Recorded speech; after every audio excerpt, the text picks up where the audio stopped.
Ever heard of Hillbilly Hoodoo? You might picture spooky rituals and demon summoning deep in the mountains, but the reality is so much more fascinating and, honestly, more practical. In 2026, we understand this tradition, also known as Appalachian folk magic, is less about calling up demons and more about healing, protection, and living in harmony with the land. It's a system built on deep-rooted wisdom, not dark pacts. Let's debunk a major myth right away. While stories might mention the devil, this isn't about conjuring a horned figure from the underworld. In Appalachian folklore, the devil is often a catch-all term for any negative force causing trouble, be it bad luck, sickness, or just a string of unfortunate events. The goal isn't to summon this negativity, but to doctor it, to root it out and get rid of it. So, how do you keep these negative spirits, or haints as they're often called, at bay? The methods are ingenious and woven into the very fabric of mountain homes. One of the most beautiful examples is haint blue.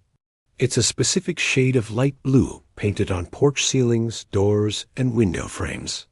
The belief is that spirits mistake this color for the sky or a body of water, both of which they can't cross, effectively creating a spiritual barrier. It's a simple, elegant form of protection hidden in plain sight. Another common sight is a straw broom hung over a doorway. This isn't just for decoration.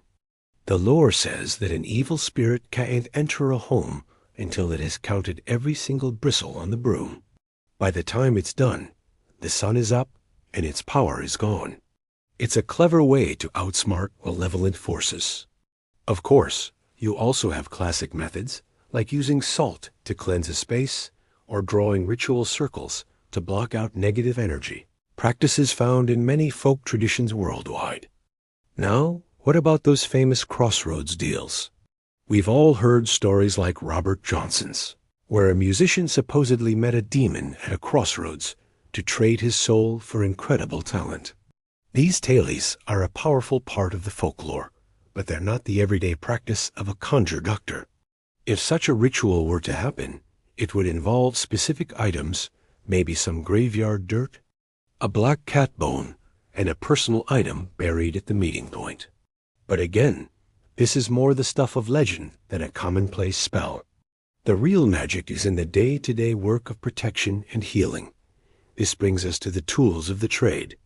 Appalachian folk magic is incredibly resourceful, using what the land provides. Herbs and roots are the foundation of this practice. For instance, mullein, a tall, fuzzy plant you see along roadsides, is a powerful protector against evil. Purple dead nettle is used to build personal strength and resilience.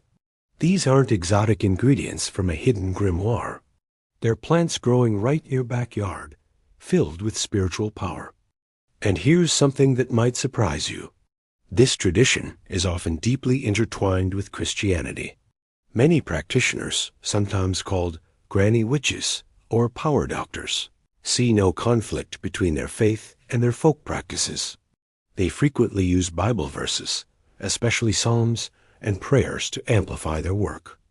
A prayer for protection becomes a powerful incantation when spoken with intent, and a Bible placed under a pillow is a shield against nightmares and negative influences. It's a beautiful synthesis of faith and folklore, showing how these beliefs can coexist and strengthen each other. So the next time you hear about Hillbilly Hoodoo, remember it's not about demonic pacts. It's a rich, living tradition of resilience, healing, and profound connection to the land and spirit.